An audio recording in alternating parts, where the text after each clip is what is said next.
सरगुजा में एक लव जिहाद का मामला सामने आया है। एक युवती को झांसा दिया गया और उसके साथ दुष्कर्म किया गया। इतना ही नहीं, उसे गर्भपात तक कराने की कोशिश की गई, लेकिन आरोपी गर्भपात नहीं करा सके और अब उस महिला के साथ उसका 1.5 साल का बच्चा है, लेकिन आरोपी ने उसे घर से बाहर निकाल दिया है। और इस वक्त पूरी दास्तां बताने के लिए किस तरीके से लव जिहाद की पूरी घटना हुई है, पीड़िता इस वक्त मेरे साथ है और उससे पूरी जानकारी लेंगे, उससे पूरी बात करेंगे। पहले तो ये बताइए, पूरा क्या घटना है आपके साथ, क्या हुआ है? जी, मेरे साथ में धोखाधड़ी हुआ है। मैं एक लड़के के साथ में रिलेशनशिप में मैं थी। उसके साथ मेरा 1.5 साल का बच्चा है। वो मेरे को नहीं बताया था कि वो शादीशुदा था।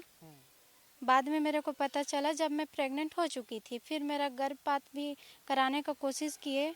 मेरे को 2 बार दवाई भी खिलाया था, वो हॉस्पिटल भी लेके गया था अबॉर्शन के लिए। तो डॉक्टर मना कर दिए, बोले कि कोर्ट से कागज़ लेके आओ तब हम करेंगे। उसके बाद वो डर से वो राज़ी हो गया कि मैं रखूँगा, बच्चे को भी रखूँगा, तुमको भी रखूँगा।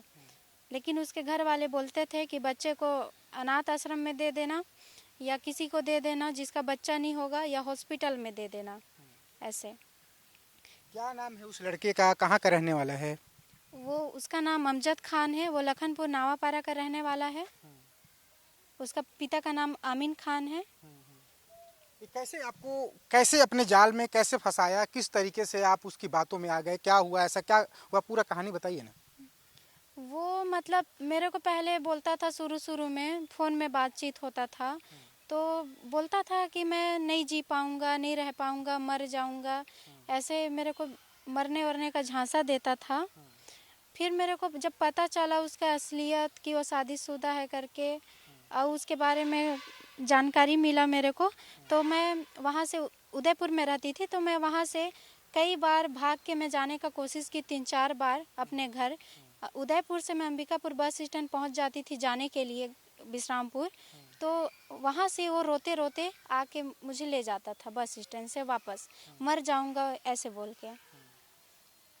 आप क्या करते थे उस समय, आप जब वो आपको इस तरीके से पूरा प्रलोभन देता था, धमकी देता था मरने की? तो मैं डरी सहमी सी, मैं क्या करूँगी अब। चल जाती थी मैं, उसके बातों में आ जाती थी मैं कि कहीं कुछ कर ना ले, मर वर मत जाए, मैं फंस जाऊंगी ऐसे करके। मैं डर से मैं चले जाती थी मैं।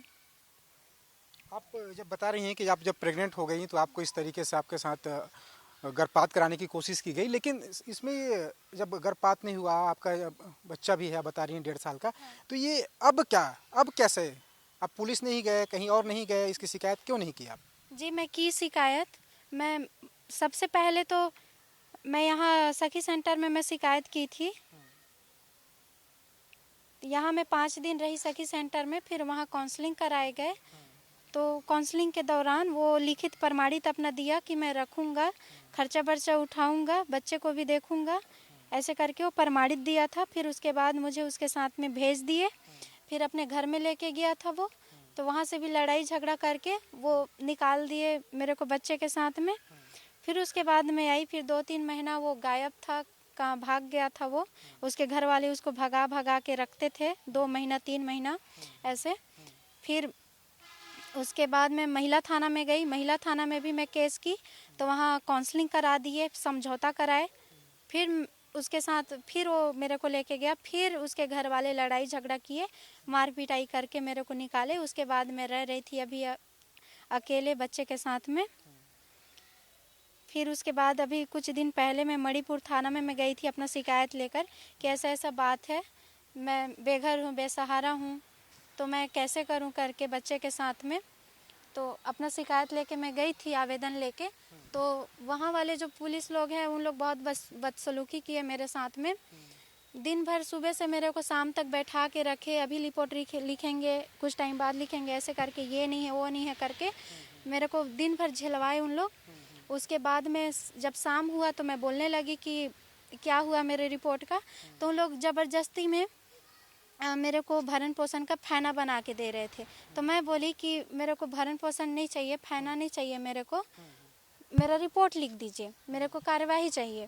तो नहीं लिखे उन लोग, बोले नहीं लिखेंगे रिपोर्ट, जाओ तुम।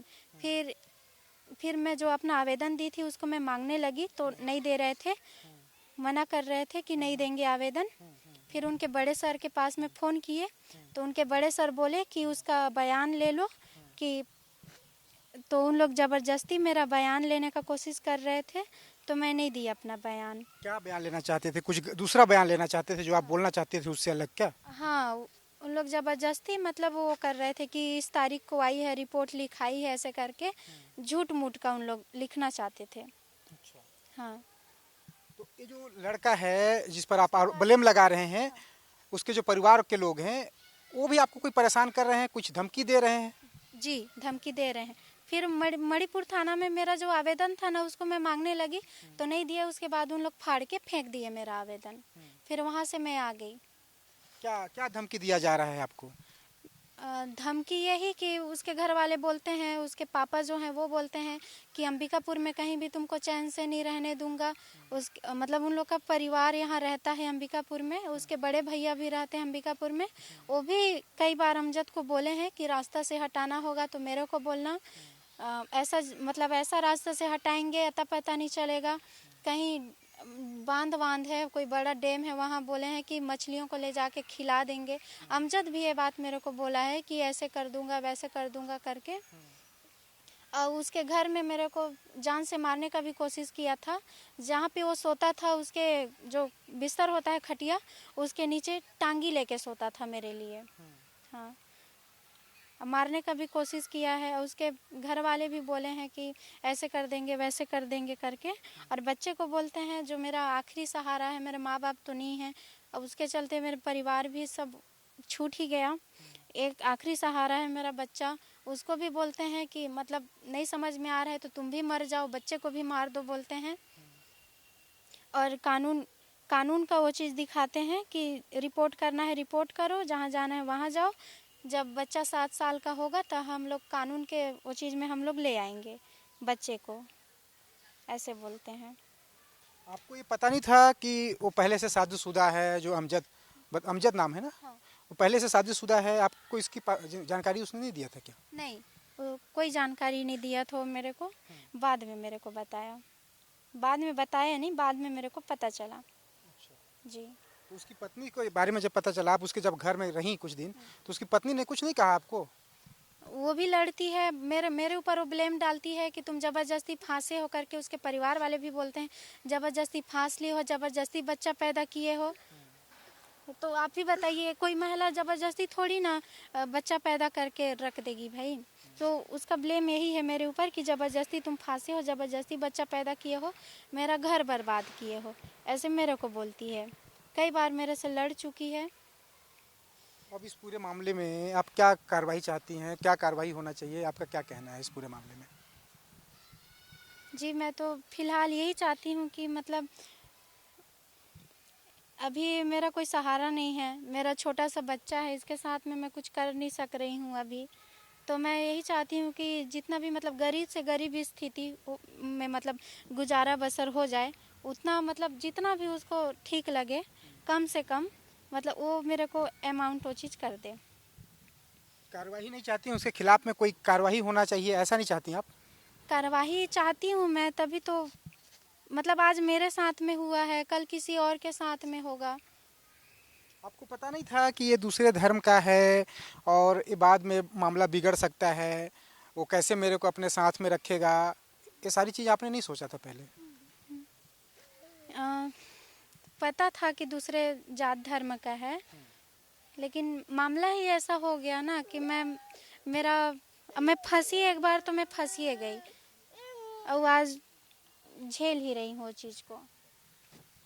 तो देखिए, ये पूरी कहानी थी कि किस तरीके से एक लड़की, पहले तो उसे धोखा दिया जाता है कि सामने वाला शादीशुदा नहीं है, लेकिन जब पूरी तरीके से ये प्रेग्नेंट हो जाती है ये लड़की, तब पता चलता है कि नहीं, सामने वाला शादीशुदा है और उसकी पत्नी भी है, उसके घर में परिवार बहुत सारे लोग हैं। और दूसरी बात, जब ये कहता है कि मुझे अब अपना लो, पत्नी के रूप में स्वीकार कर लो, तो उसके घर वालों के द्वारा धमकी दिया जाता है। ये कहा जाता है कि अगर तुम ज़्यादा इधर उधर शिकायत करोगे, आगे बात बढ़ाओगे, तो तुमको डैम में फेंक दिया जाएगा, मछलियों के हवाले कर दिया जाएगा, यानी तुम्हारी लाश को मछली खा जाएंगे। तो सबसे बड़ा सनसनीखेज वारदात ना हो भविष्य में, इसलिए पुलिस को इस मामले को गंभीरता से लेना चाहिए। वहीं मणिपुर थाने की जो पुलिस है उस पर भी इस पीड़िता ने गंभीर आरोप लगाए हैं। देखने वाली बात होगी कि इस पूरे मामले में पुलिस प्रशासन और जिला प्रशासन किस तरीके से एक्शन लेता है और सामाजिक संगठन इस पूरे मामले को किस तरीके से देखते हैं। वीडियो जर्नलिस्ट प्रसाद यादव के साथ दिलीप जायसवाल, विस्तार न्यूज, अंबिकापुर।